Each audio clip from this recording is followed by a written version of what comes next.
Hola, ¿qué tal? Espero que estén muy bien. Mi nombre es Juan Luis Cortés Cervantes. Los saludo desde la Ciudad de México en una mañana fría, mañana que me invita a taparme bien, mientras comparto con ustedes la lectura del volumen 7 de la obra de Sigmund Freud. Mis lentes. Luego los encontraré. Eh, Atrás de mí les presento al pequeño Oliver, Martín y Ernst, o Ernesto, digámoslo así, Freud. Los hijos de Sigmund Freud una foto tomada de ellos en 1902, aproximadamente el tiempo en el cual Freud trató a la paciente que denominó Dora, el historial clínico que estamos estudiando. Esta foto la saqué yo del archivo fotográfico que tengo de Sigmund Freud. Les quiero compartir también el texto ligado a esta foto que dice: Eh, en la determinación de los nombres de mis propios hijos, insistí en que sus nombres no fueran escogidos de acuerdo con la moda del día, es decir, lo que el día, digámoslo así, determinaba, el santo del día, sino en recuerdo de personas queridas. Estos nombres hacen luego que los niños sean, así está escrito, revenants. Ahorita vamos a ver qué significa. Al fin y al cabo, al fin y al cabo, ¿tener hijos no es acaso nuestro único camino hacia la inmortalidad? Esta es una cita de la interpretación de los sueños que yo en este momento no recuerdo, pero es lo que nos dice el texto. Aquí continúa Jean-Martin Freud, que sería el pequeño del medio. Nació en 1889 y murió en 1967. Llamado así en memoria de Charcot, por supuesto, un maestro muy querido de Sigmund Freud, al que le debió justamente los conocimientos sobre hipnosis, los conocimientos que por supuesto Freud no pudo utilizar por su incompetencia, digo, no se puede decir de otra manera. Freud era un hipnoterapeuta malo, pero ese fracaso lo llevó justamente a cometer, digámoslo así, el atropello de escuchar a sus pacientes. Y digamos, este trato que es algo aún al día de hoy, año 2021, raro, el escuchar este trato humano, ciertamente, le permitió a Freud pasar de la neurología al psicoanálisis. Continúa el texto. Este pequeño que vemos aquí, Jean-Martin Freud, fue abogado. Oliver Freud, el pequeño que tenemos a la izquierda de nuestra pantalla, que tengo yo a mi lado derecho, nació en 1891 y murió en 1969. Debió su nombre a Cromwell, Oliver Cromwell, ingeniero civil, es decir, este pequeño de aquí se convirtió en un ingeniero civil.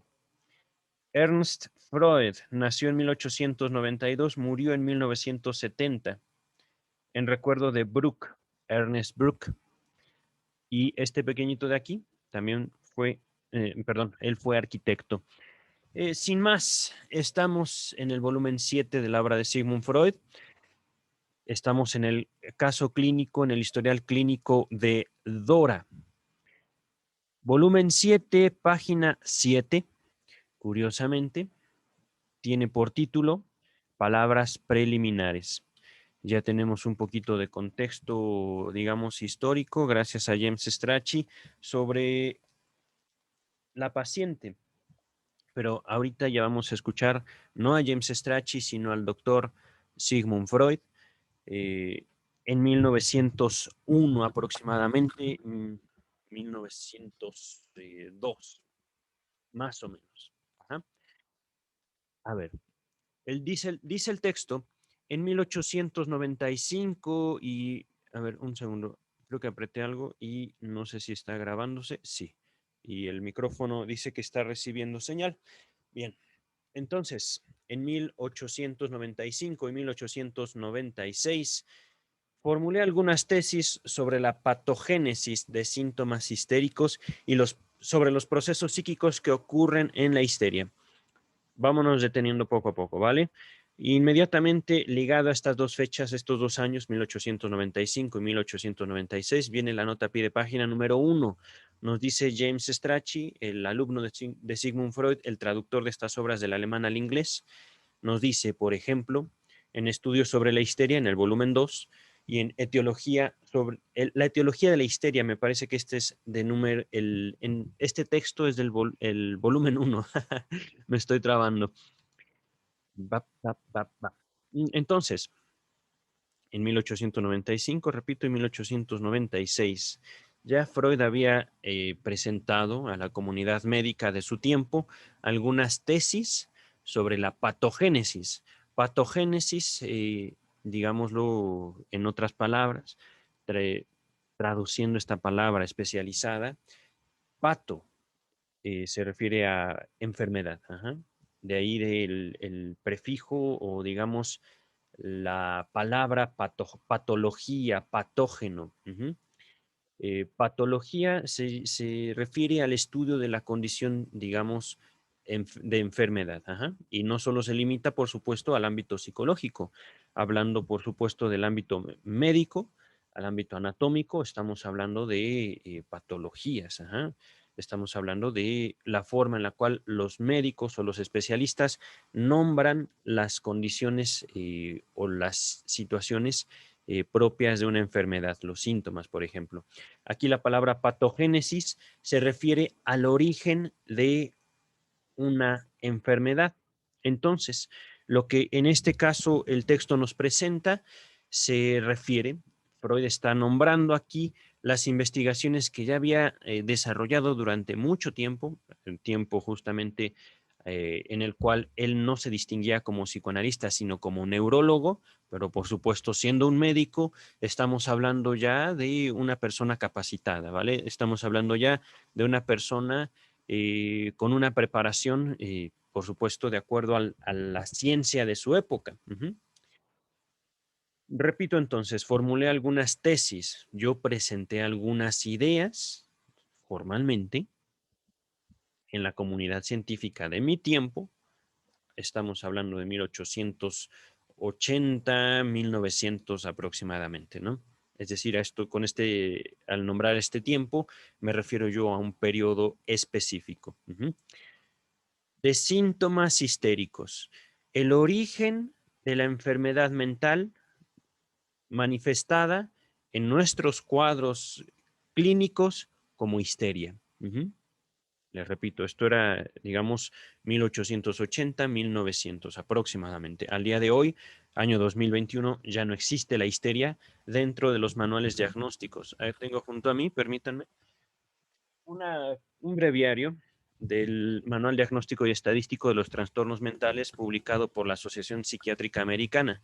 Digamos que es la autoridad o la institución que se reconoce como autoridad médica en México para dictaminar los cuadros psiquiátricos. Por supuesto, ya es un modelo. Esta es la cuarta edición, el DSM-4. En estos momentos ya se encuentra el DSM-5, eh, pero hay mucho que decir al respecto, ¿no? De la psiquiatría. Por supuesto, este es un libro especializado.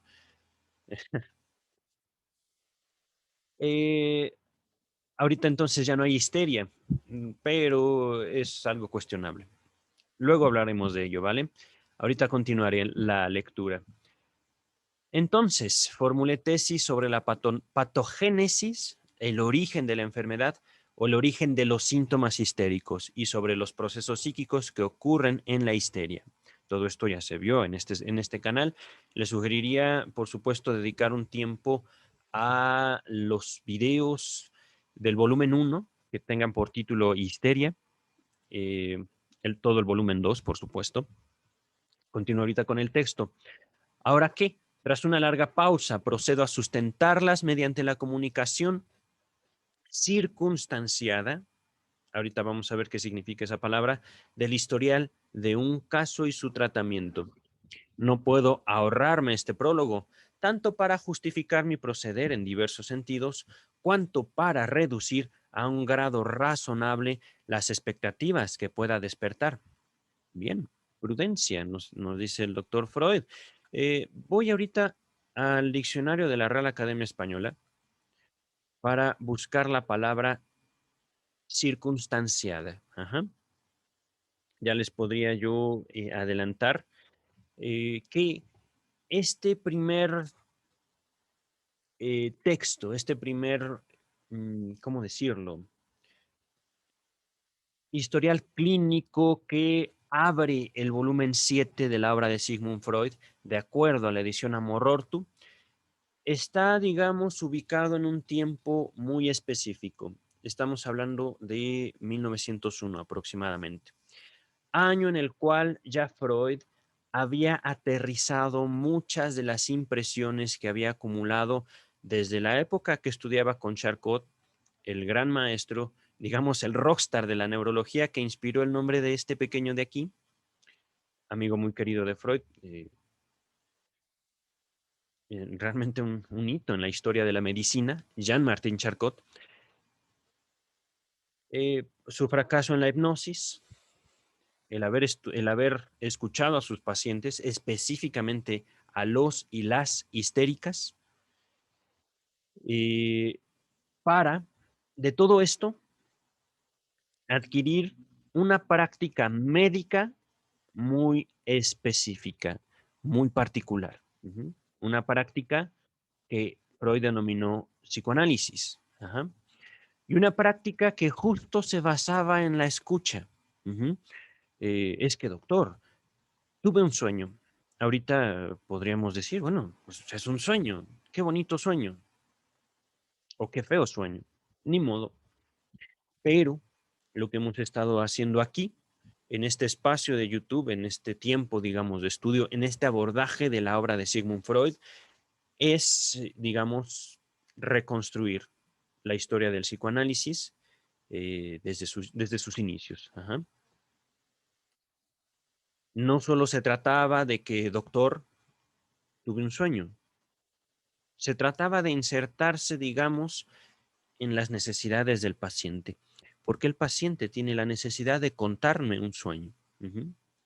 Porque el paciente tiene necesidad, a mí, doctor Sigmund Freud, neurólogo, que yo me voy a ocupar de su salud física a partir de eso que me está contando. A ver, cuénteme sus sueños.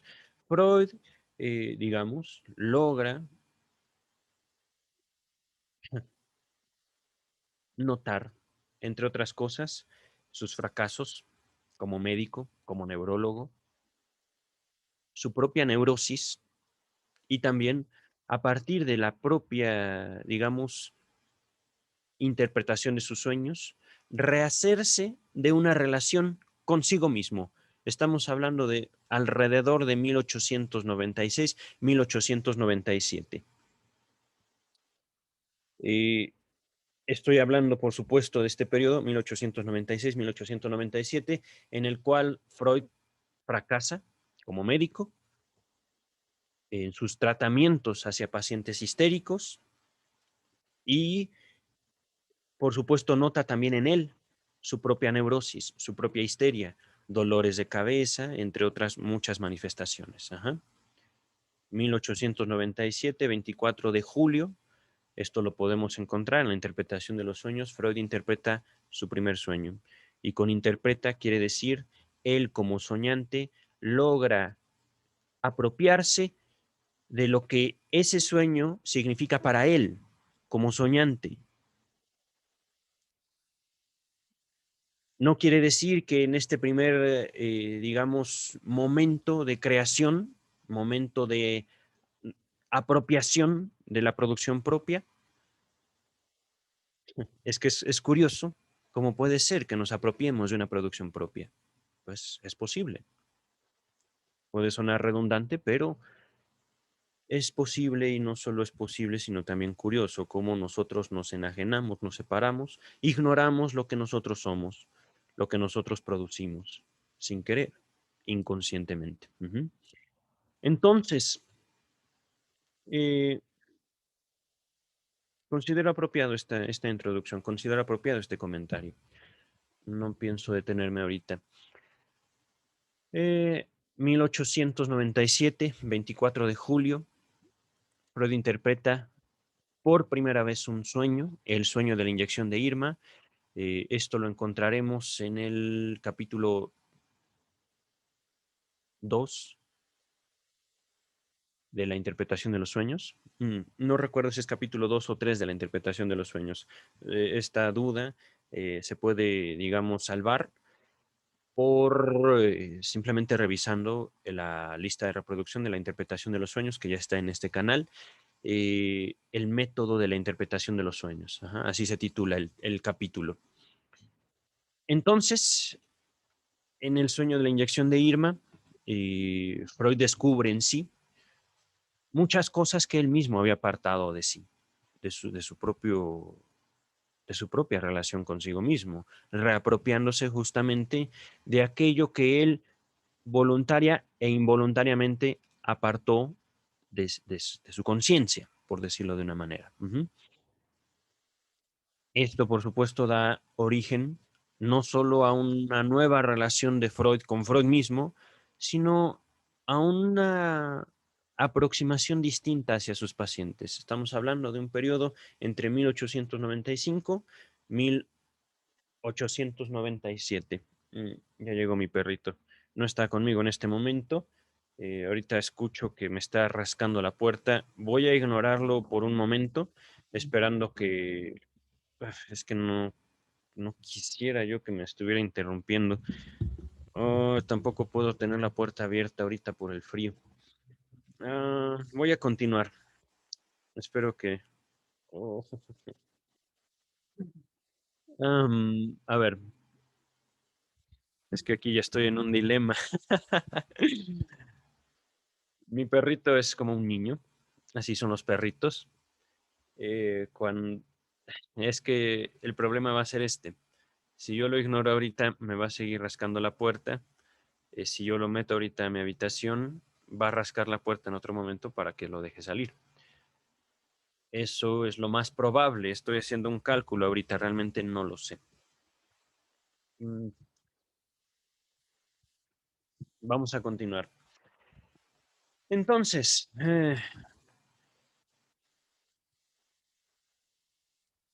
todo este contexto para, digamos, aproximarnos al párrafo que acabo de compartir con ustedes, donde Freud nos dice, considero apropiado decirles unas palabras previas, porque yo voy a exponer este caso clínico donde yo me conducí de cierta manera, una manera que a ustedes les podría causar extrañeza. ¿Por qué? Pues porque somos médicos, somos gente profesional, gente preparada que busca el bien de sus pacientes, su bienestar, que busca, digamos, también, ¿por qué no?, tratar humanamente a nuestros pacientes. Pero justo yo, el doctor Freud, en este periodo de tiempo, 1895 nos dice el texto, yo les estoy comunicando 1897, sabemos por James Strachey que este historial clínico data de 1901. Entonces, cuando al principio de este párrafo Freud dice y cita literalmente las fechas 1895-1896, él se está ubicando en un tiempo particular, previo al psicoanálisis.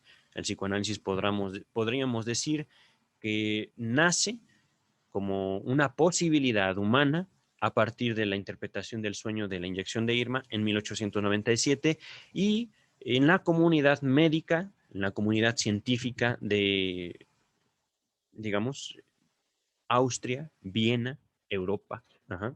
Mi perrito, ya. Un segundo.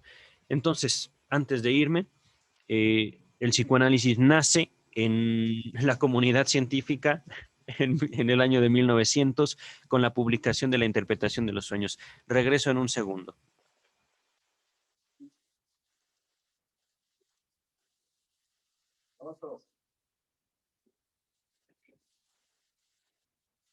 Terry, déjalo. Terry.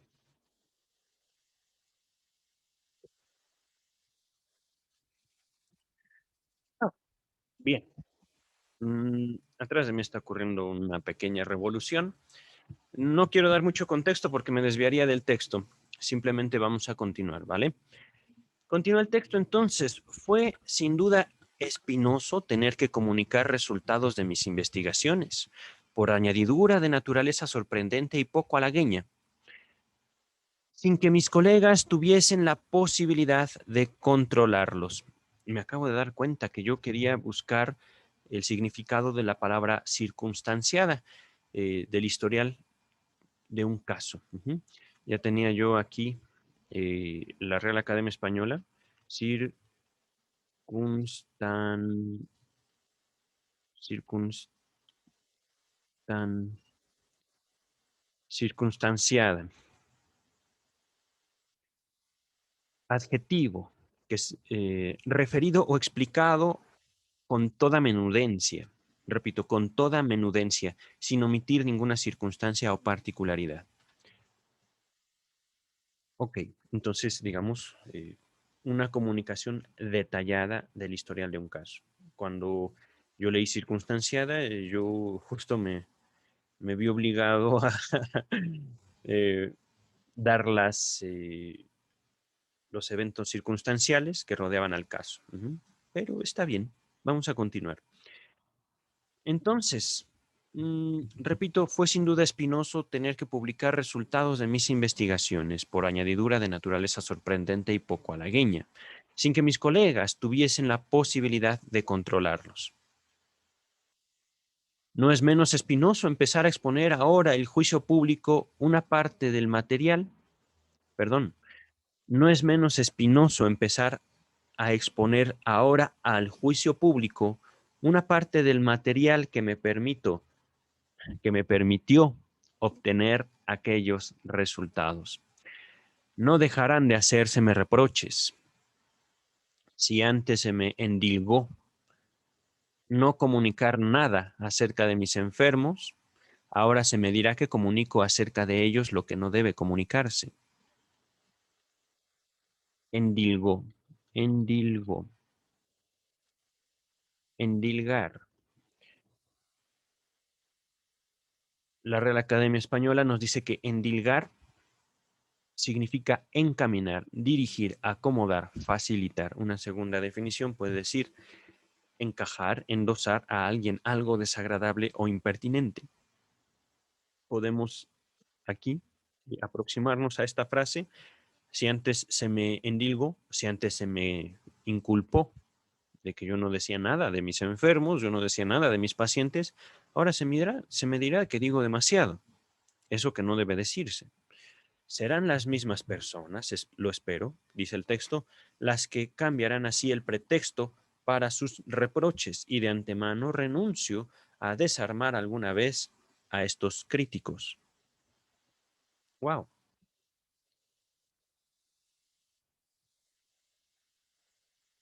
Me he quedado callado, me he quedado también algo extrañado, porque el asunto de la ciencia, digamos, en lo humano, raya, por supuesto, a veces en la indiscreción, y esto es inevitable.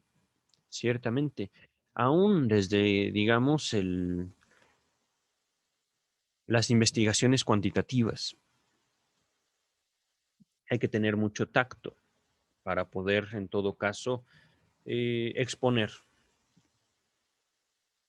tanto lo observado como, digamos, lo que hicimos. Ujú. Me río también porque esta práctica de la exposición realmente no es algo que se acostumbre, o al menos que yo no pueda señalar al día de hoy. No tanto porque no esté en contacto con mis colegas en psicología, en psicoanálisis, sino porque las estadísticas sirven para esconder los procedimientos.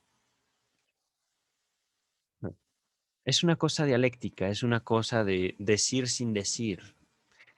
Ya ahondaré más al respecto en otro momento, pero vamos a continuar por el momento con el texto. Dice el texto, pero aun si no hago caso de esas personas malintencionadas y torpes, publicar mis historiales clínicos sigue siendo para mí una tarea de difícil solución. Las dificultades son en parte de orden técnico y en parte se deben a la naturaleza de las circunstancias mismas. Si es verdad que la causación de las enfermedades histéricas se encuentra en las intimidades de la vida psicosexual de los enfermos y que los síntomas histéricos son la expresión de sus más secretos deseos reprimidos, la aclaración de un caso de histeria tendrá por fuerza que revelar esas intimidades y sacar a la luz esos secretos. Es cierto que los enfermos no habrían hablado si sospechaban que sus confesiones podrían ser objeto de un uso científico. Y también es cierto que sería vano pretender que ellos mismos autorizasen la publicación. Personas delicadas, más bien pusilánimes, harían prevalecer en estas condiciones el deber de la discreción médica y lamentarían no poder contribuir al esclarecimiento científico. Es eso justamente. La ciencia de lo humano es posible siempre y cuando nosotros, y lo digo con estas palabras, desacralicemos la figura humana. Miren, hablando de desacralizar, ya el video pasado hablaba de horror y justo pues les pongo mi libro en pantalla, Sexualidad Infantil y Crimen. Cuando yo presento este título entre colegas, incluso de otras profesiones, gente preparada, puedo ver las caras de horror. Puedo ver porque la gente dice es que hablas de cosas feas. No, realmente no. En mi libro yo rescato, digamos, las primeras experiencias del ser humano al respecto de sí mismo.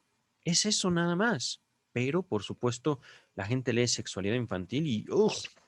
Se revuelven en sí. Eh, hace poquito conocí a una chica y le hice una descripción de mi libro. Pues realmente no.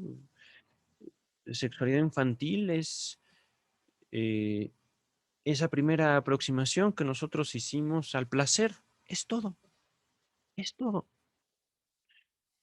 Por supuesto, ahorita lo estoy diciendo de una manera muy sencilla, pero sencilla también de acuerdo a mi propia experiencia, sencilla gracias a que al contacto que he tenido con el psicoanálisis. Eso que acabo de decir, digámoslo así, las experiencias que ustedes pudieron haber tenido con el mundo, no con digamos, algún tipo de abuso, no digamos algún tipo de violencia que ustedes incluso pudieron haber ejecutado, simplemente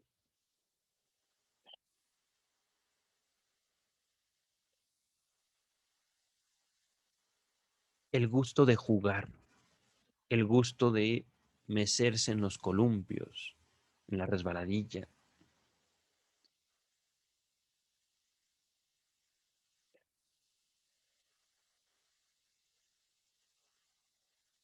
En mi libro yo digo, las ansias con las que esperábamos a nuestros padres en las mañanas o en las tardes, después de haber ido a la escuela, regresábamos a la casa y sabíamos que papá o mamá iban a llegar del trabajo y la emoción, el nudo en la garganta de que sabíamos iban a llegar y cuando los veíamos cómo corríamos a sus brazos. Eso es algo hermoso, ciertamente, pero si nos acercamos a la palabra sexualidad con miedo, entonces justamente ahí, no en la palabra, sino en nuestra experiencia, está jugada nuestra propia sexualidad, nuestra subjetividad. Pero bueno, regresando, es que tiene todo que ver realmente. Hay una palabra aquí que me llama mucho la atención. Pusilánimes. No es una palabra que yo use regularmente. Me gustaría saber su significado. Pusila, pusilanimidad, nos dice la Real Academia Española. Cualidad de pusilánime. Vamos a ver, pusilánime. Dicho de una persona, falta de ánimo y valor para tomar decisiones o afrontar situaciones comprometidas. Segundo significado propio o característico de una persona pusilánime. Ok, actitud pusilánime. Vale. Entonces, digamos, falta de ánimo y valor. Ajá. Y esto, por supuesto, se manifiesta en que no pueden tomar decisiones o no pueden afrontar situaciones o palabras, en todo caso. Pero miren, poco a poco, y esto es algo que les ofrezco de mí, de mi experiencia con el psicoanálisis, eh, yo estudié la carrera de psicología, terminé mi carrera, y ya había yo tenido una aproximación tanto al psicoanálisis como a la sexualidad en la Facultad de Psicología. Me refiero a estudios, textos, Master y Johnson, por ejemplo, y por supuesto, algo que me marcó profundamente fue aproximarme a la obra del Marqués de Sade, pero todas estas experiencias, digámoslo así, científicas, culturales, literarias, son muy distintas a un psicoanálisis.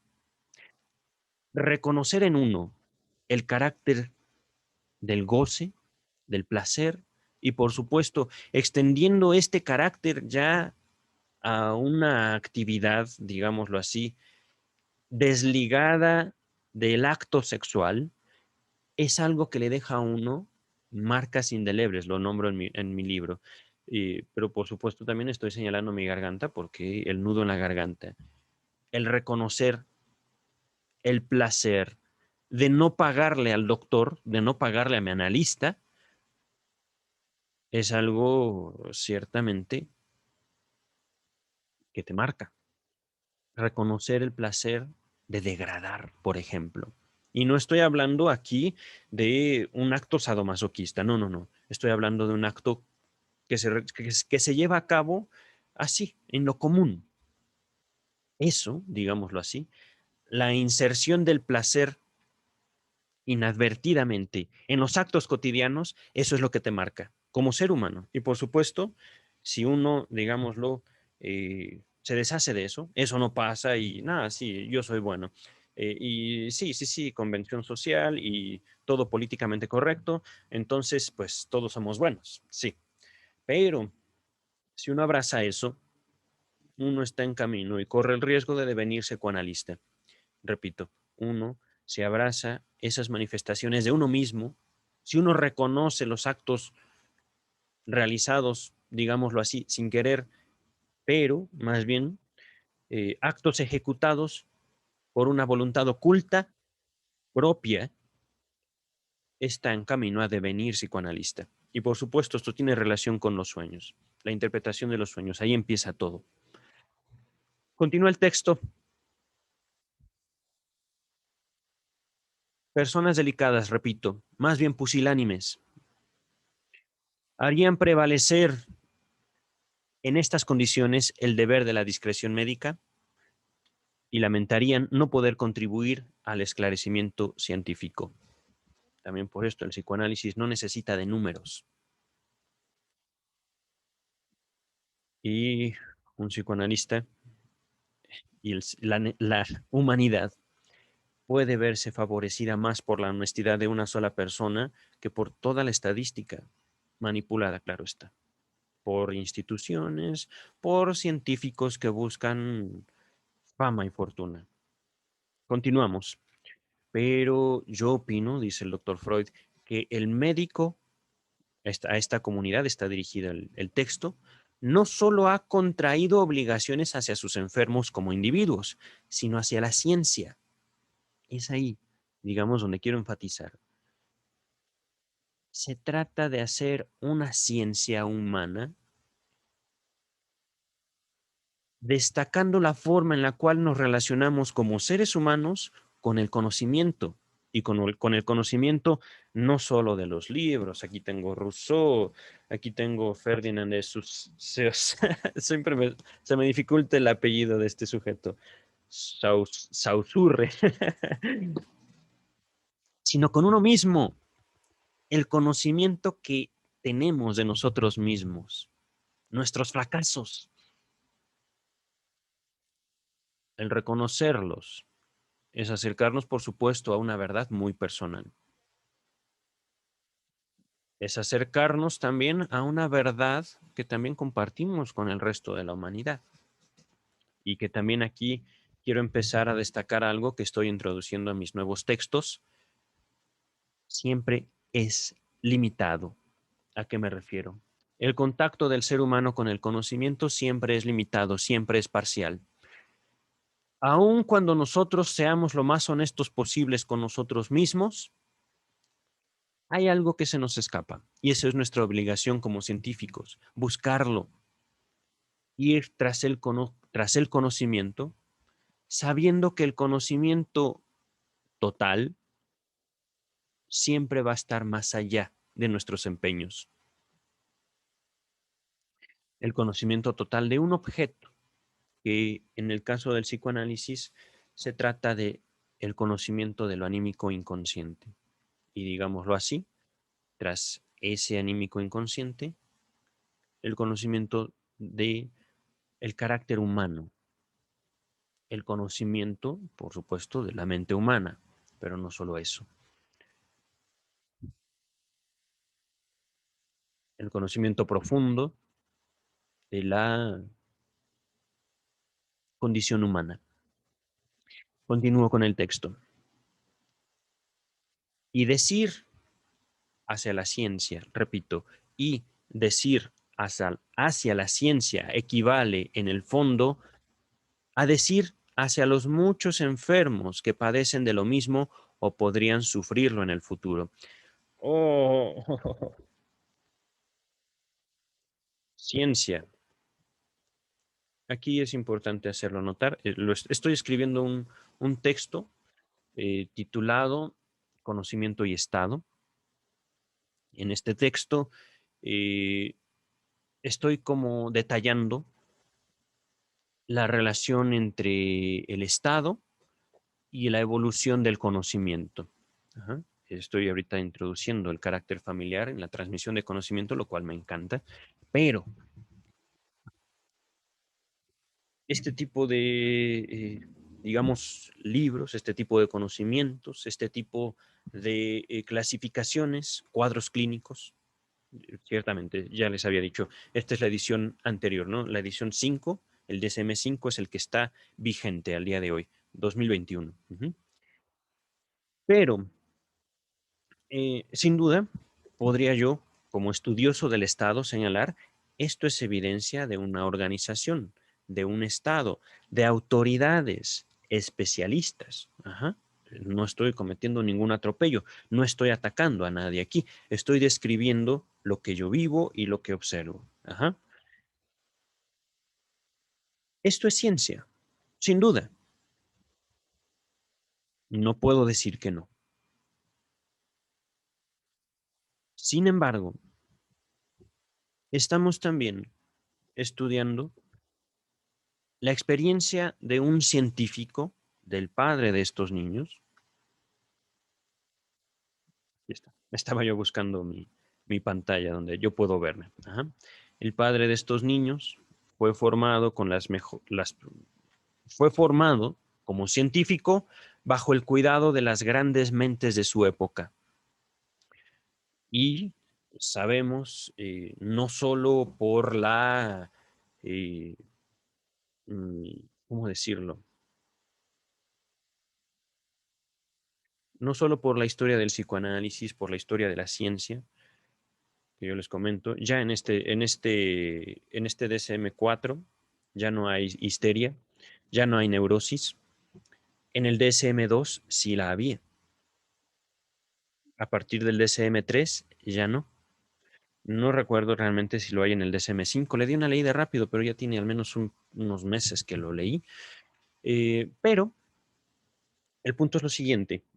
Este caballero, el doctor Freud, contribuyó a la ciencia de su época diciendo, pues miren, esta condición de neurosis, la histeria y luego la neurosis obsesiva, digámoslo así, como derivados o como formas de neurosis, tiene estas condiciones. Ajá.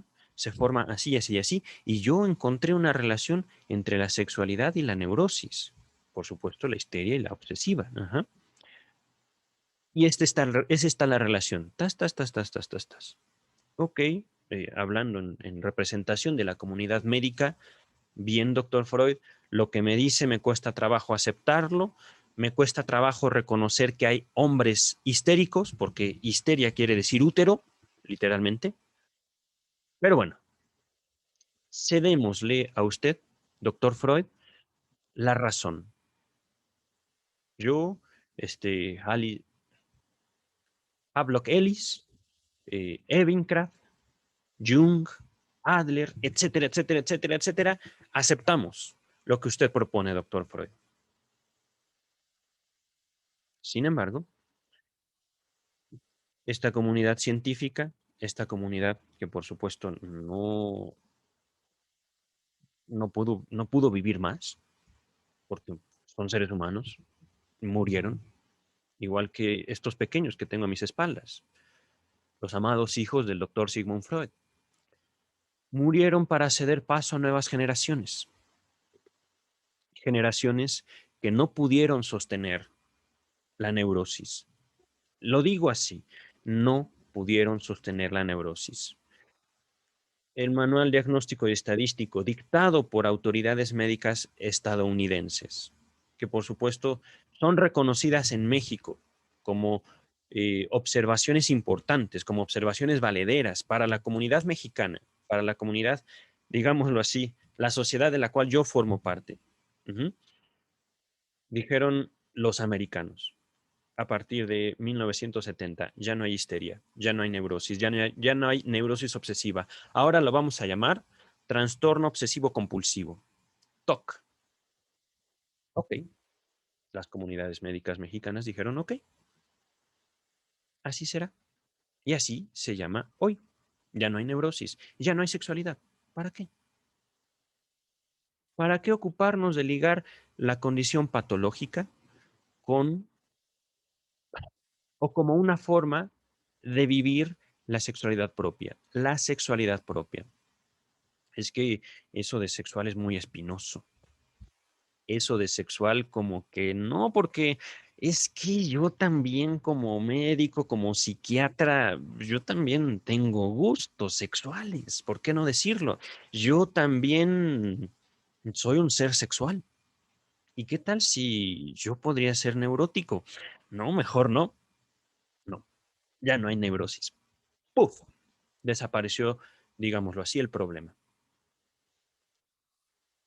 Por supuesto, esa forma, digamos, de desaparecer el problema fue para las comunidades médicas,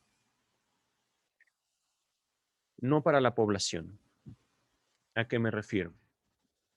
Cuando yo empiezo a estudiar psicoanálisis allá en el año 2009, yo llego convencido de que como psicólogo, teniendo, digamos, el apoyo bibliográfico de las comunidades médicas internacionales, la Comunidad Médica Americana, el CIE-10 de la Organización Mundial de la Salud, yo tenía la psicopatología en la palma de mi mano. Y de repente, cuando empiezo a leer a Freud, cuando empiezo también a involucrarme en mi propia vida y descubrir mi carácter de ser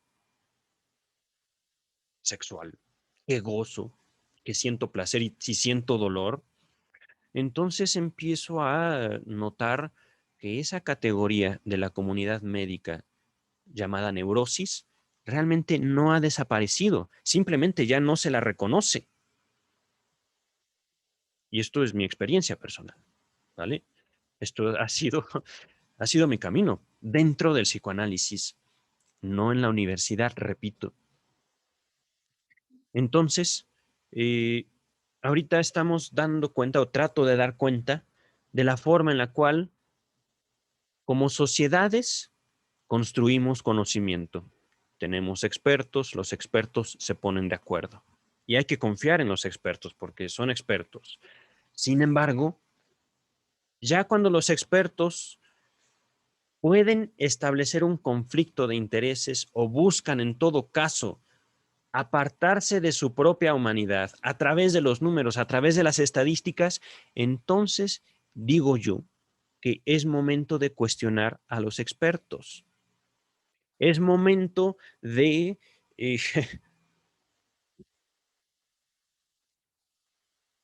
aceptar la responsabilidad de nuestra voluntad que no queremos reconocer en nuestra vida. Hablando de responsabilidad, no estoy hablando, por supuesto, de religión, no estoy hablando, por supuesto, digámoslo así, de deber moral, al menos yo.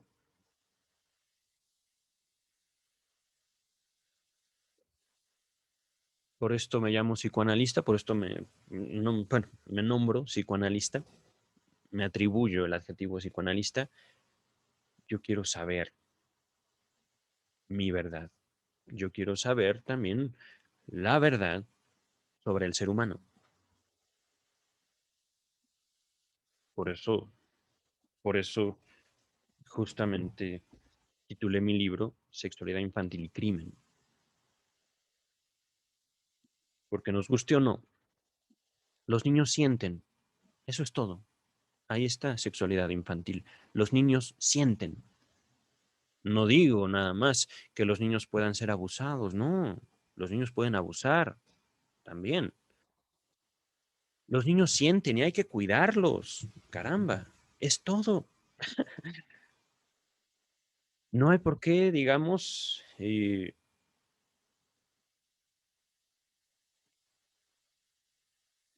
mantener oculto el carácter sensible no solo de los niños, sino de la humanidad en general. Vamos a continuar con el texto. Nos dice entonces, después de ver el carácter pusilánime, después también de enfrentarnos, digámoslo así, con la posibilidad de una ciencia humana, habrá que tener valor, dice el texto, la comunicación pública de lo que uno cree saber acerca de la causación, es decir, los orígenes, y la ensambladura de la histeria se convierte en un deber y es vituperable cobardía omitirla, siempre que pueda evitarse el daño personal directo al enfermo en cuestión. En otras palabras, ok, soy un científico, he adquirido un deber no solo para con mis pacientes, sino para con la ciencia misma, el conocimiento sobre lo humano. Yo reconozco en ellos, como médico, una condición que en nuestra ciencia la contemplamos, neurosis, histeria, y yo he tenido la oportunidad de, digamos, tratar a estos pacientes efectivamente. Puedo yo, a través de lo que les voy a exponer, influir de tal forma que estos pacientes puedan prescindir de sus síntomas.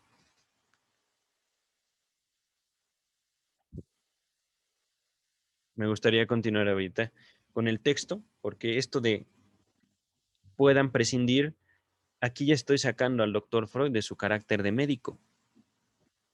Freud no los está curando, son los pacientes los que se curan a partir de la interacción con el analista. Esto es importante. Voy a continuar, ¿vale?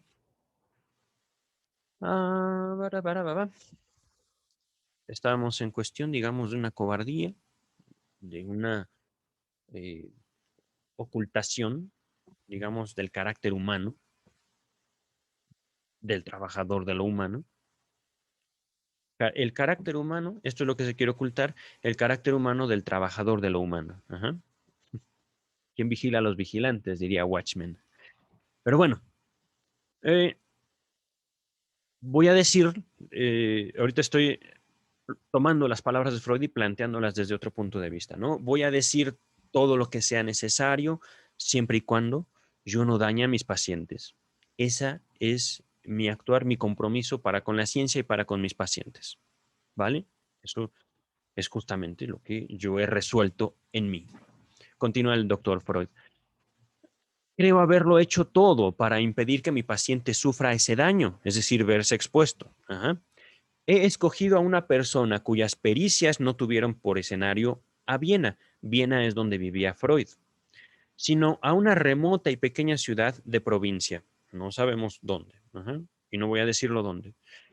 Cuyas circunstancias personales, por ende, tienen que ser totalmente desconocidas en Viena, que Freud está dirigiéndose a la comunidad médica de Viena, ajá, Austria.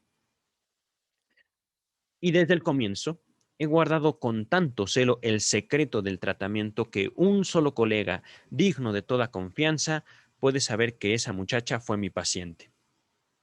Concluido el tratamiento, esperé todavía 4 años para su publicación, hasta enterarme de que en la vida de la paciente había sobrevenido un cambio por el cual supe que su interés en los hechos y procesos anímicos aquí relatados podían haberse desvanecido. Antes de continuar, aquí viene la nota a pie de página número 2, ligada a esta frase, digno de toda confianza, hablando de este colega, al cual Freud le contó.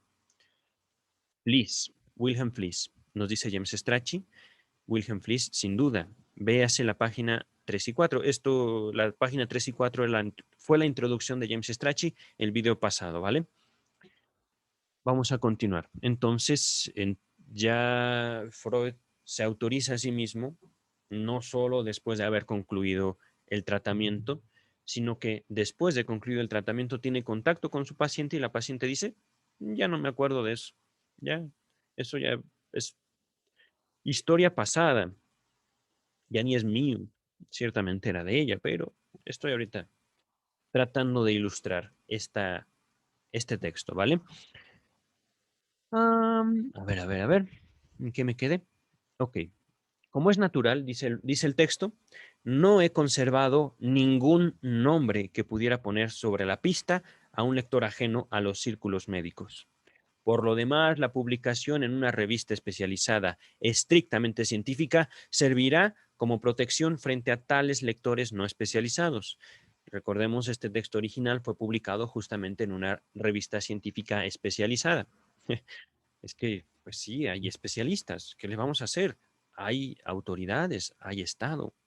Pero bueno, continuamos. Desde luego, no puedo impedir que la paciente misma sufra una impresión penosa si por casualidad le cae en las manos el historial de su propia enfermedad, pero no se enterará de nada que no sepa ya.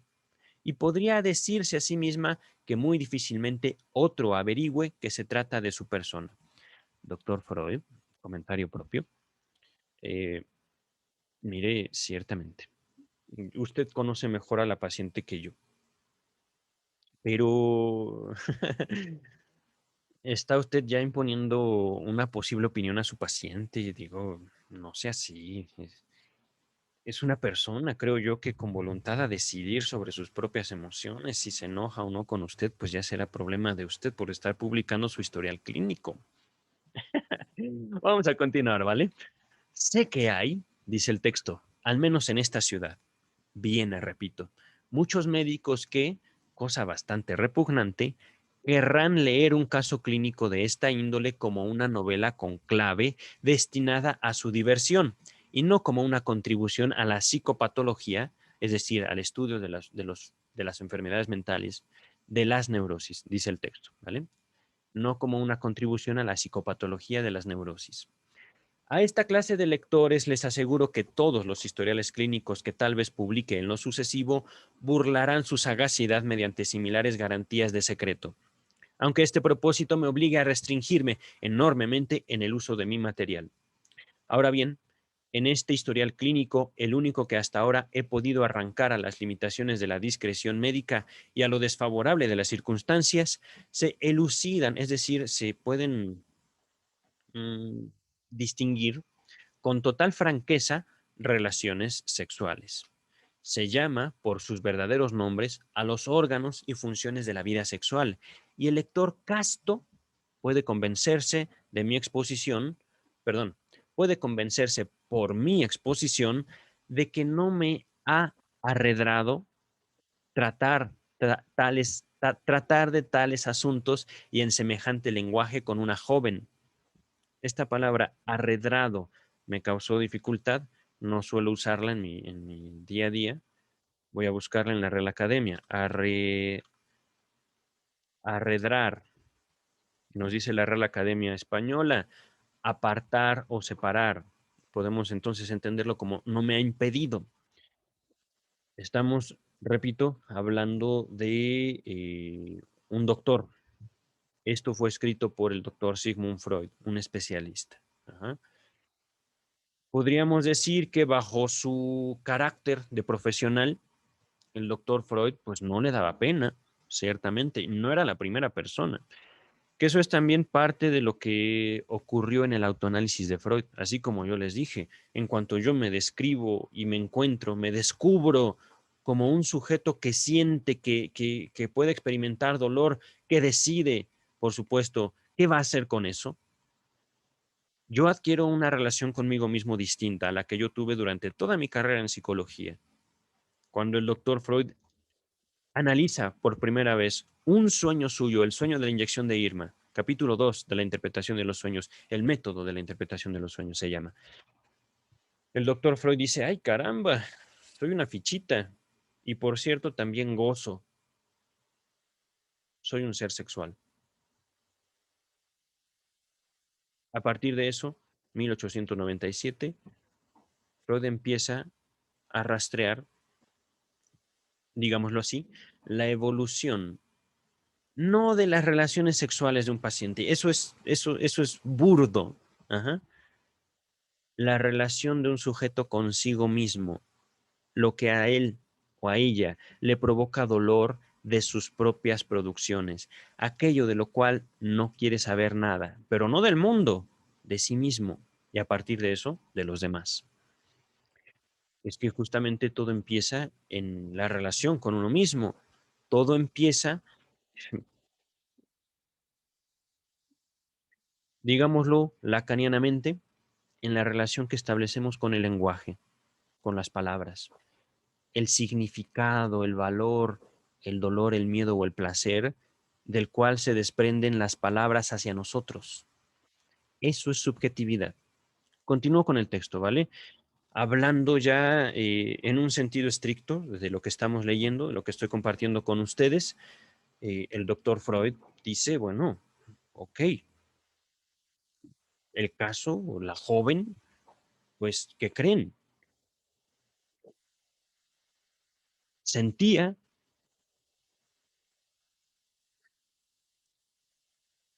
qué sorprendente realmente. Y yo le sugiero, en otras palabras, representando lo que nos dijo el doctor Freud con su texto, yo le sugiero que de ese sentimiento ajeno no hagamos un espectáculo vulgar. Ustedes también sienten, yo también siento. Somos seres humanos. Continúa el texto.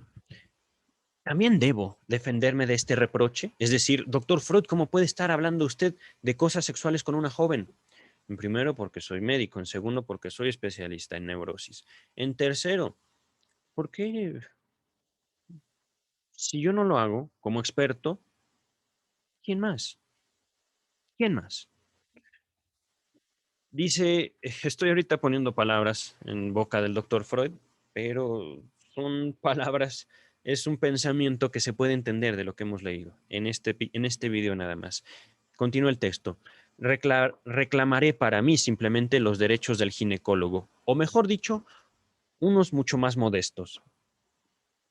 Perdón. Y si alguien llegara a suponer que esas conversaciones son un buen medio para excitar o satisfacer apetitos sexuales, declararé que eso indica en él una extraña y perversa salacidad. Salacidad.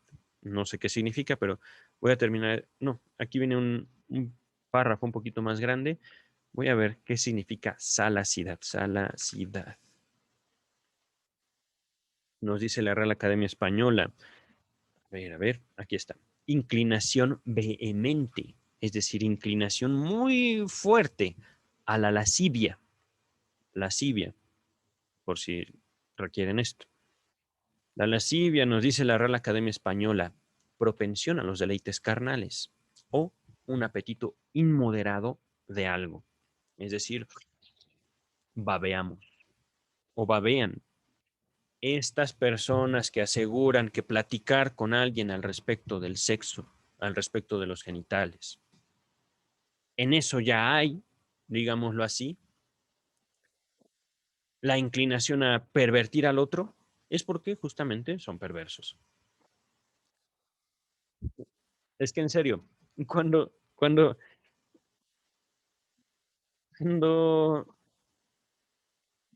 digámoslo así, abracé el psicoanálisis, eh, una de mis preocupaciones, uno de mis miedos, fue,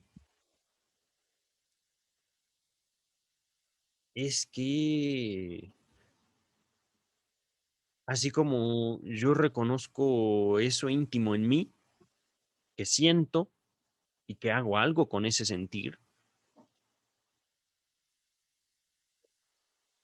¿qué voy a hacer cuando los demás me digan eso? Pues, ¿qué puedo hacer? Escucharlos. Eso, lo íntimo de cada uno de nosotros, es nuestro.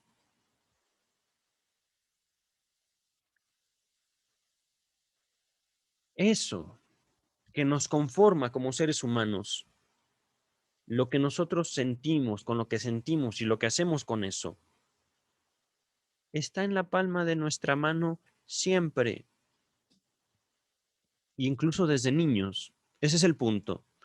Cuando hablo de sexualidad infantil, no me refiero a niños malos. No, de hecho, hablo justamente de niños, eh, digo, no solo a veces lastimados, ciertamente, hablando del carácter sensible de los niños, no se necesita, digamos, una situación perversa para lastimar a un niño, sino simplemente decirle no, así nada más. Y ya con eso los niños los van a odiar. Digan, esto lo ven los padres fácilmente. Mi hijo, no te metas esa hoja del parque a la boca. Y los niños rabían y los niños se enojan. ¿Por qué? Porque los estamos cuidando. Eso es parte también, digamos, de las dificultades del Estado. Pero voy a continuar con el texto, ¿vale? Bien, dice esto de salacidad nos llevó en la Real Academia Española a la lascivia y por supuesto de la lascivia a esos apetitos tan fuertes, digámoslo así, que habitan en algunas personas. Voy a continuar, ahorita podría hacer un comentario sobre la formación de esa particular intensidad humana, pero me estaría desviando mucho. En lo demás, dice Freud, me inclino a expresar mi juicio con palabras de otro. Lo que sigue está entre comillas. Es lamentable tener que hacer lugar en una obra científica a tales protestas y garantías, pero pero no se me lo reproche a mí. Acúsese al espíritu de la época, que nos ha llevado hasta el extremo de que ningún libro serio puede estar seguro de sobrevivir. Nota número 3 al pie de página, pero antes de la nota, es pequeña. Eh, Smith, 1902, prefacio. Smith se escribe, es el nombre de un investigador, Schmid, de dedo, T. Smith. Aquí sin duda pienso en las redes sociales. Cuando leo a Smith, en las redes sociales ciertamente no hay posibilidad de ciencia. ¿Por qué? Porque, perdón, pero es cierto, están llenas de gente vulgar. No me refiero a ustedes. De hecho, si ustedes ven este video, demuestren su grado de civilidad al seguir escuchando, por supuesto. Y si de plano no lo aguantan, pues no lo vean. Pueden verlo en otro momento. Es lo que les comentaba hace un tiempo en este mismo video. No estamos obligados como ser humano a tolerar todo el conocimiento. No estamos obligados a saberlo todo de todo, en todo momento. Eso es inhumano. Pero si son capaces de soportar este texto, Si son capaces de soportar lo que digo, bienvenidos, bienaventurados. Y, por supuesto, eh, esto rebasa por mucho, pero por mucho, la noción de salud mental. Entonces, si soportan esto, si soportan mi palabra, si soportan también mi libertad, van a ubicarse mucho más allá de la psicología, van a ubicarse mucho más allá de la psiquiatría, van a ubicarse en un espectro distinto de la libertad humana. Por supuesto, debo señalar, no sin consecuencias. La total libertad humana, el hacer lo que uno quiera sin consecuencias, es imposible. Incluso los actos que llevamos a cabo, somos nosotros los que nos juzgamos, y eso está bien. Continúa el texto. Paso ahora a comunicar, repito, paso ahora a comunicar la manera en que vencí en este historial clínico las dificultades técnicas que supone la redacción de los informes.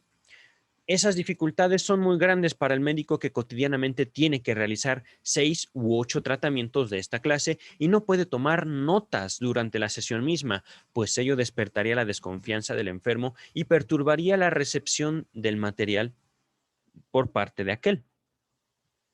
Además, para mí sigue siendo un problema no resuelto, el modo en que debo fijar para su comunicación el historial de un tratamiento muy prolongado. Que recordemos aquí, Freud, un tratamiento prolongado, Freud está usando esas palabras, pero James Strachey nos dijo en la introducción, fue de 3 meses. Este análisis duró 3 meses. Continúa el texto. Bueno, según James Strachey en la introducción nos dijo, en el presente caso, vinieron en mi auxilio 2 circunstancias. La primera, que la duración del tratamiento no superó los 3 meses. Aquí está.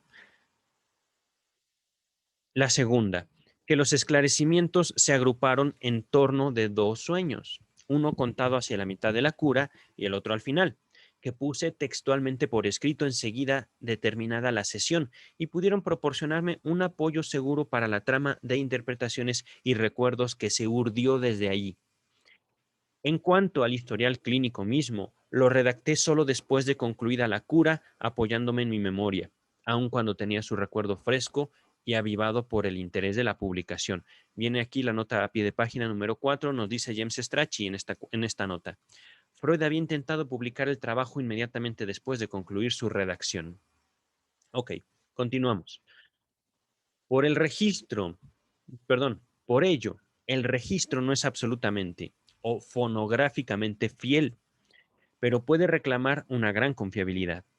Nada esencial alteré en él, si bien para mayor coherencia expositiva, en muchos pasajes modifiqué la secuencia de los esclarecimientos, es decir, Freud, para mayor coherencia expositiva, alteró el ordenamiento en el cual a la paciente se le fue develando lo que constituía el núcleo de su neurosis.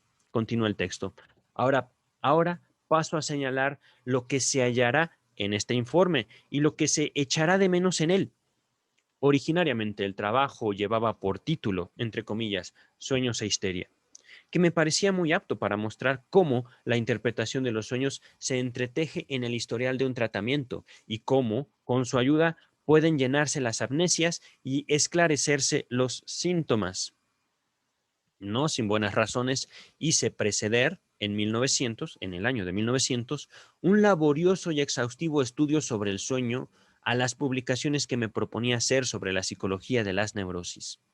Es decir, ¿quieren entender a profundidad por qué voy a hacer o por qué hice lo que hice? Ahí está la interpretación de los sueños. A partir de estos sueños hubo una interpretación, por supuesto, que venía del paciente ayudado por el doctor Freud y que devino en, digámoslo así, la curación del sujeto por sí mismo. Continúa el texto. Es verdad que la recepción que él tuvo, hablando de la interpretación de los sueños, me permitió advertir cuán insuficiente comprensión muestran los colegas, todavía hoy, hacia tales empeños. Repito, este texto es de 1901, escrito en 1901, publicado en 1905. Perdón, vivo junto a una avenida, pero vamos a continuar.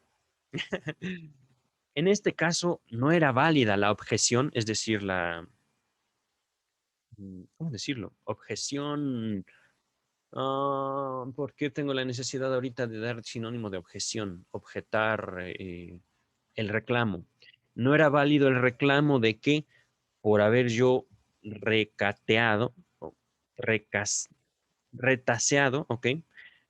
Repito, y en este caso no era válida la objeción de que por haber yo retaseado el material, mis tesis no podían producir un convencimiento basado en el control crítico. Creo que se entiende. Retaseado quiere decir cortar, quiere decir reacomodar. Ajá. Ay, ¿qué está pasando? Ah, no, no pasa nada. Continúa el texto. En efecto, cualquiera puede someter a indagación analítica sus propios sueños. Y para las indicaciones y ejemplos que yo daba allí, era fácil aprender la técnica de su interpretación. Hoy como entonces, debo aseverar que la profundización en los problemas del sueño es una condición previa indispensable para comprender los procesos psíquicos que ocurren en la histeria y en las otras psiconeurosis. Y nadie que pretenda ahorrarse ese trabajo preparatorio tiene la menor perspectiva de avanzar un solo paso en este campo. Antes de continuar, viene aquí la nota a pie de página número 5. Dice hoy como entonces el texto, pero ahí viene la nota 5 que nos dice: véase la advertencia a la primera edición de la interpretación de los sueños. Volumen 4, página 17. A ver, continuamos. Por tanto, el presente historial clínico presupone el conocimiento de la interpretación de los sueños. Su lectura resultará insatisfactoria en alto grado para quienes no cumplan con ese presupuesto. Una vez del esclarecimiento buscado, no hallarán sino motivos de extrañeza, y sin duda proyectarán la causa de esta sobre el autor, al, al que declararán fantaseador. En realidad, esa extrañeza es inseparable de los fenómenos mismos de la neurosis. No es sino nuestro acostumbramiento médico el que la oculta, y cada intento de explicación sale de nuevo a la luz. Cosa curiosa. Digo, esto se me impone por el video que grabé contestando al video de Psychogram, y los comentarios que vinieron de él. Realmente es que lo que me asombra es que esto no ha cambiado. Han pasado más de 100 años y esto sigue igual. Y ya no está hablando un médico, yo no soy médico, pero ese es el punto. ¿Por qué ahora? Y esto es una pregunta para mí. ¿Por qué ahora eh, la psicología se ha convertido en una disciplina independiente o autónoma de la medicina? Al menos, digamos, en el aspecto de preparación. El Estado no me pidió a mí haber sido médico para estudiar psicología. Ese fue, digamos, el camino que hizo Freud. Eh, Ahorita me lo explico porque justamente la historia demuestra a lo largo de muchas culturas que es posible intervenir humanamente, es decir, entre seres humanos, sin ser médico. Ujú. Y también, sin duda, hay mucho de peso en esta historia en la figura del doctor Freud. Pero bueno, vamos a continuar ahorita. ¿Dónde está? ¿Dónde está? ¿Dónde está? Mm, Solo, dice el texto, solo se la podría eliminar del todo si se lograse derivar exhaustivamente la neurosis de factores que ya se nos hubieran hecho familiares, justamente. A ver, voy a repetir un poquito atrás.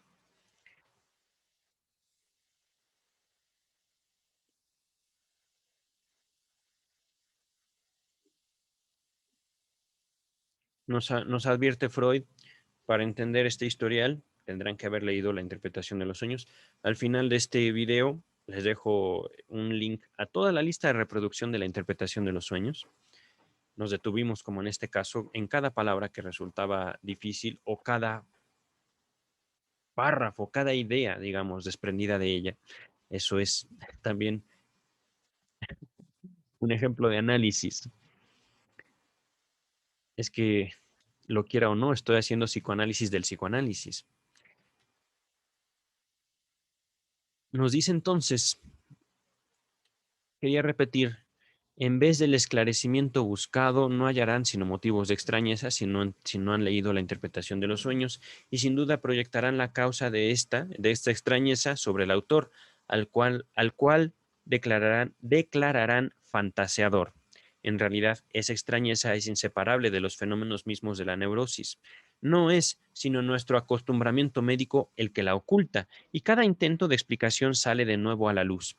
Solo se la podría eliminar del todo si se lograse derivar exhaustivamente la neurosis de factores que ya se nos hubieran hecho familiares.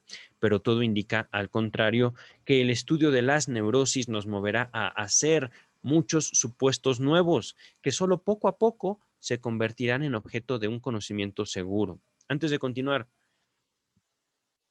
uno de mis observaciones, de mis elaboraciones, es cómo el Estado contribuye a la formación de neurosis, de neuróticos. El Estado, ciertamente. No estoy eliminando la responsabilidad del sujeto en el manejo de su propia sexualidad, de su propio carácter sensible. Estoy señalando de que la organización social, el cuidado que hacemos los unos de los otros, deriva en que muchos individuos adultos sigan comportándose como niños. Eso es la neurosis. Pero bueno, vamos a continuar. Ahora bien, dice el doctor Freud, lo nuevo ha suscitado siempre extrañeza y resistencia. Está hablando de él. Ahorita ya no es nuevo el doctor Freud y sigue causando extrañeza. Vamos a continuar. Erraría quien creyese que los sueños y su interpretación ocupan en todos los psicoanálisis una posición tan destacada como en este ejemplo. Viene aquí la nota a pie de página número 6, nos dice James Strachey. Se hallará una evaluación ulterior del papel que cumple la interpretación de los sueños en el método psicoanalítico en el trabajo de Freud, que Freud, dedicó a este tema en 1911. Continuamos. Si el presente historial clínico parece privilegiado en lo tocante al empleo de los sueños. En otros puntos, en cambio, resultó más pobre de lo que yo hubiera deseado. Pero sus defectos dependen de las mismas circunstancias a que debemos la posibilidad de publicarlo. Ya dije que no sabría dominar el material de un historial de tratamiento que se extiende todo un año. Este historial, que duró solo 3 meses, es abarcable y memorizable, pero sus resultados quedaron incompletos en más de un aspecto. El tratamiento no prosiguió hasta alcanzar la meta prefijada, sino que, llegado a cierto punto, fue interrumpido por voluntad de la paciente. En ese momento, antes de continuar, quiero destacar aquí, la paciente tenía voluntad. Esto es muy importante al día de hoy, año 2021, en el cual el coaching está tomando, al menos en México, un papel de prioridad, imponiendo a los asistentes una idea de éxito y, por supuesto, una, una demanda a la voluntad de los individuos. Con esto, el coaching y la psicología en México se acerca al sectarismo. Lo estoy señalando así. Es necesario respetar la voluntad de los pacientes. Punto. Y eso, por supuesto, lo hago yo, lo hacen colegas psicoanalistas, no todos en psicología. Pero bueno, vamos a continuar. En ese momento, algunos de los enigmas del caso no se habían abordado todavía y otros se habían aclarado de manera incompleta. De haberse proseguido el trabajo, con seguridad se habría avanzado en todos los puntos hasta el último esclarecimiento posible. Por eso no puedo ofrecer aquí, sino un fragmento de análisis. Un poquito. Dice el texto, quizá algún lector familiarizado con la técnica de análisis que expuse en Estudios sobre la histeria de 1895, publicado junto con Joseph Breuer, se asombrará de que en 3 meses no se haya podido obtener la solución definitiva al menos de los síntomas abordados. Por esto, perdón, pero esto se volverá comprensible si comunico que desde los estudios sobre la histeria, la técnica psicoanalítica ha experimentado un vuelco radical. En aquella época, el trabajo partía de los síntomas y se fijaba como meta resolverlos, es decir, quitar los síntomas, uno tras otro. He abandonado después esta técnica por hallarla totalmente inadecuada a la estructura más fina de la neurosis. Ahora dejo que el enfermo mismo determine el tema de trabajo cotidiano. Y entonces parto de la superficie que el inconsciente ofrece a su atención en cada caso. Pero si, pero si obtengo fragmentado, pero así obtengo fragmentado, entramado en diversos contextos y distribuido en épocas separadas, lo que corresponde a la solución de un síntoma. A pesar de esta desventaja aparente, la nueva técnica es muy superior a la antigua e indiscutiblemente la única posible. En vista del carácter incompleto de mis resultados analíticos, no me queda otra opción que seguir el ejemplo de aquellos no me queda otra opción que seguir el ejemplo de aquellos exploradores que, tras largas excavaciones, tienen la dicha de sacar a la luz los inapreciables, aunque mutilados, restos de la antigüedad. He completado lo incompleto, de acuerdo con los mejores modelos que me eran familiares por otros análisis, pero, tal como lo haría un arqueólogo concienzudo, en ningún caso he omitido señalar donde mi construcción se yuxtapone con lo auténtico. Yuxtaponer, ¿qué quiere decir? Cubrir. Ajá. O, digamos, encajar. Ujú. Se trata de dejar, en todo caso, a la persona responsable de sí misma o de sí mismo, claro está. Y esto desde pequeños. Si el pequeño no se hace responsable de sí mismo, caray, lo digo yo, mexicano, que vive en una sociedad que acostumbra ciertamente representar un peligro para los individuos. Y aún así nosotros conformamos a nuestros neuróticos. Vamos a continuar.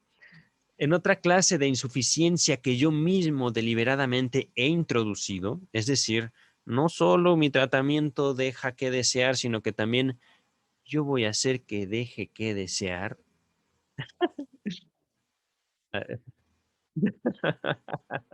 Río y río mucho porque tiene todo que ver con la formación del Estado que queramos completar, que queramos un tratamiento hecho para quitar síntomas. Definitivamente, ¡pum!, ya no tienes síntomas, estás curado. Y por supuesto, hay costos de eso. Ah, hay costos de eso. Dice el texto, en efecto, en general yo no expuse el trabajo interpretativo a que fue preciso someter las ocurrencias y comunicaciones de la enferma, sino meramente sus resultados. A ver, repito, hay otra clase de insuficiencia que yo mismo deliberadamente he introducido. En efecto, en general, no expuse el trabajo interpretativo a que fue preciso someter las ocurrencias y comunicaciones de la enferma, sino meramente los resultados. Por tanto, y aparte de los sueños, la técnica del trabajo analítico solo fue mostrada en unos pocos lugares. Es que en este historial clínico me interesaba poner de relieve el determinismo de los síntomas y el edificio íntimo de la neurosis. Si al mismo tiempo hubiera intentado cumplir también las otras tareas, me habría producido una inextricable confusión. Dos observaciones. Aquí con la palabra determinismo viene ligado con un paréntesis la palabra alemana. La voy a latinizar, no se lee así el alemán. Determinierung. Ajá. Es una palabra alemana, lo sé por la estructura, pero no quisiera yo eh, ponerme tanto en vergüenza demostrando que no conozco a profundidad el alemán. Segundo, esta palabra usada, inextricable, no la uso yo ciertamente en mi vida cotidiana. Perdón, inex, inextricable, nos dice la Real Academia Española, que no se puede desenredar, muy intrincado y confuso. ¿Ok? Entonces, replanteando la frase de Freud, es que en este historial clínico me interesaba poner de relieve el determinismo de los síntomas y el edificio íntimo de la neurosis. Si al mismo tiempo hubiera intentado cumplir también las otras tareas, se había producido una insuperable confusión. Ujú. Irresoluble, irresoluble confusión. Continúa el texto. Para la fundamentación de las reglas técnicas, halladas las más de las veces por vía empírica, sin duda, habría de reunir el material de muchos historiales de tratamiento. A ver, empírica. Para, digamos, quien se acerca a este texto sin una preparación universitaria. Empírico. Me faltó el acento. Empírico. De latín empiricus, médico empírico, y este del griego, empereicos, no, empíricos, que se rige por la experiencia. Primera definición es un adjetivo que se refiere perteneciente o relativo a la experiencia. Segunda definición, que está fundado en la experiencia. Tercera definición, que procede de manera empírica. Ok. En cuarta, partidario del empirismo. Hay toda una historia sobre digamos, la filosofía empírica, pero vamos a continuar ahorita. No nos detengamos. ¿Dónde me quedé? Mm, entonces, hablando de empírico es simplemente de la experiencia. Ujú.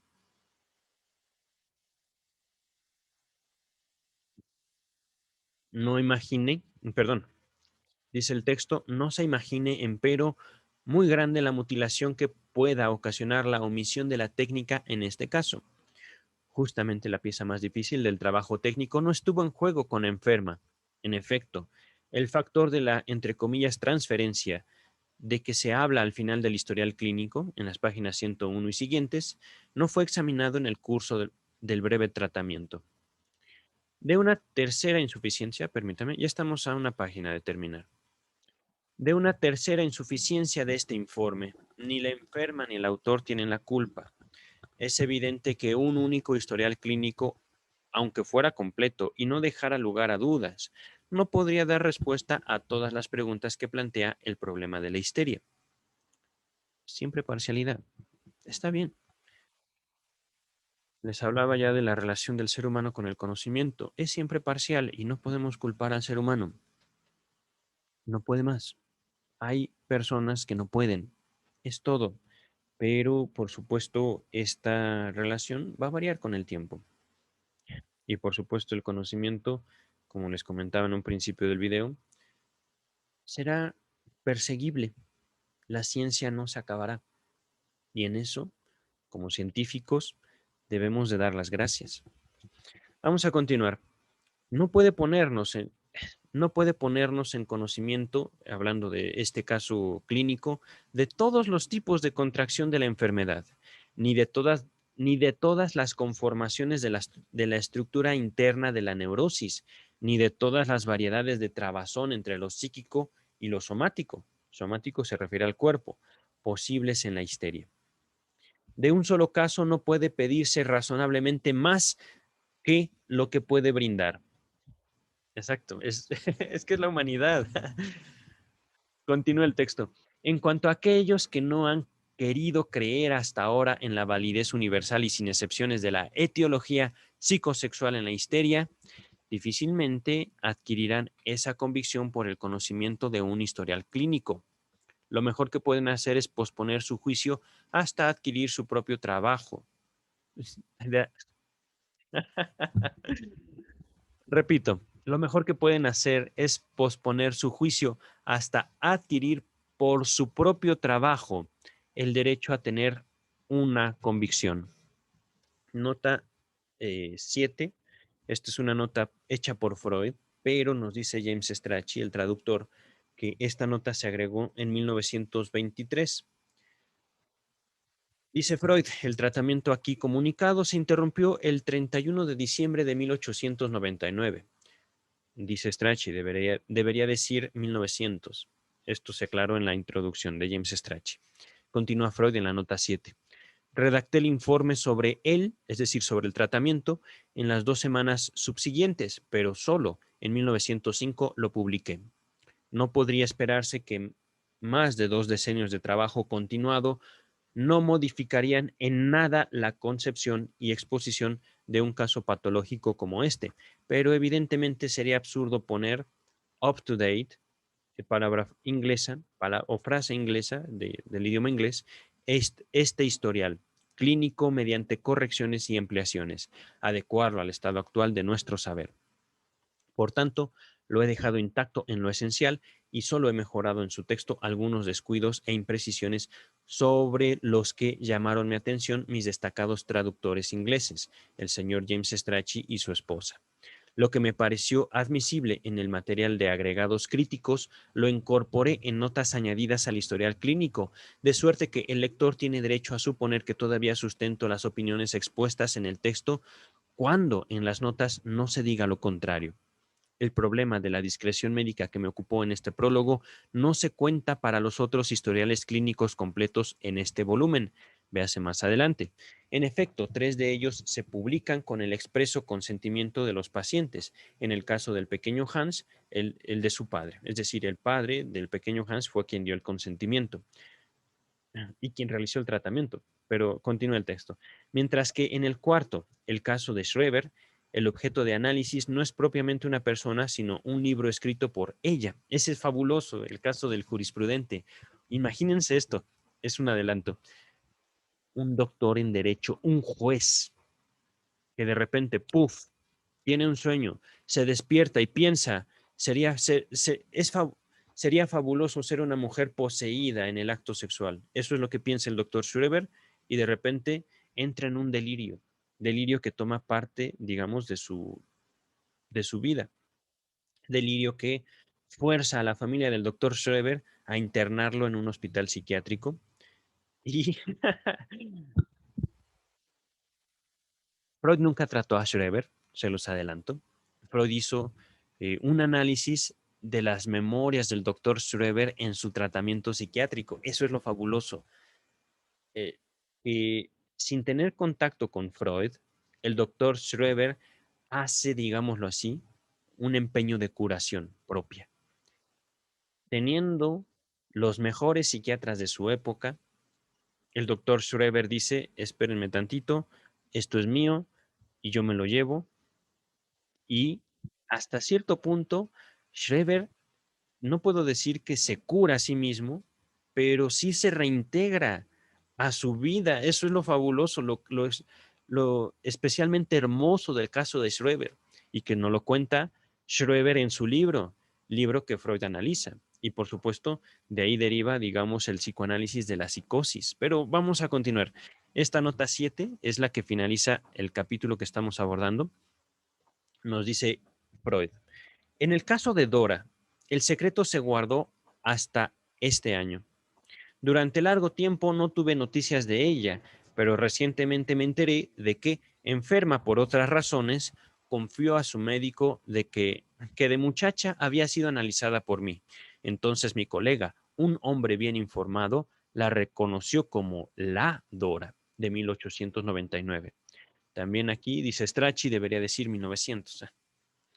Ningún crítico imparcial de la terapia analítica reprochará a esta que, en estos 3 meses de tratamiento, solo se finiquitase el conflicto que la paciente tenía entonces, sin protegerla de enfermedades que pudiera contraer después. Aquí finaliza la nota hecha por Freud, pero contiene también una observación de Strachey. Esta nota apareció por primera vez en el 8º volumen de los Gesamtschriften de Freud. la primera compilación de la obra de Freud en alemán, en 1924. Y en inglés, en el tercer volumen de sus Collected Papers, en 1925.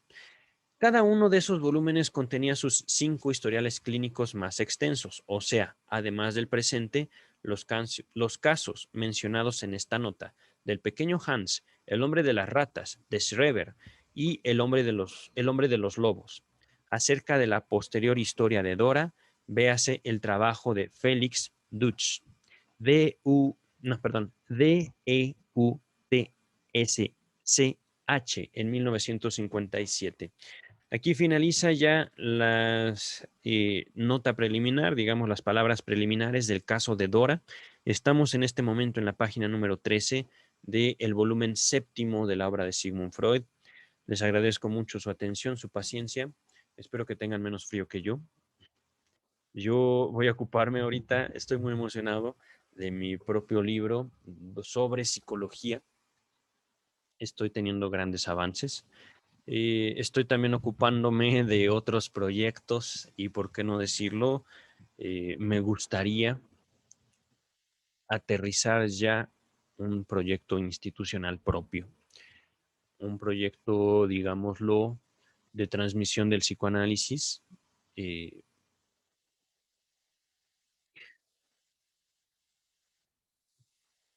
reconocido oficialmente por las autoridades mexicanas. Eso me supone un dilema, ciertamente una meta muy alta, pienso yo. Hay mucho que investigar. Ahorita lo estoy planteando así. Realmente eh, habrá mucho trabajo, mucha confrontación también, pero estoy muy feliz por esa meta que me he propuesto. Por el momento es todo. Cuídense mucho. Nos estamos viendo pronto. Continuaremos con el caso clínico de Dora. Y por supuesto, espero que estén muy bien. Nos estamos viendo. Bye.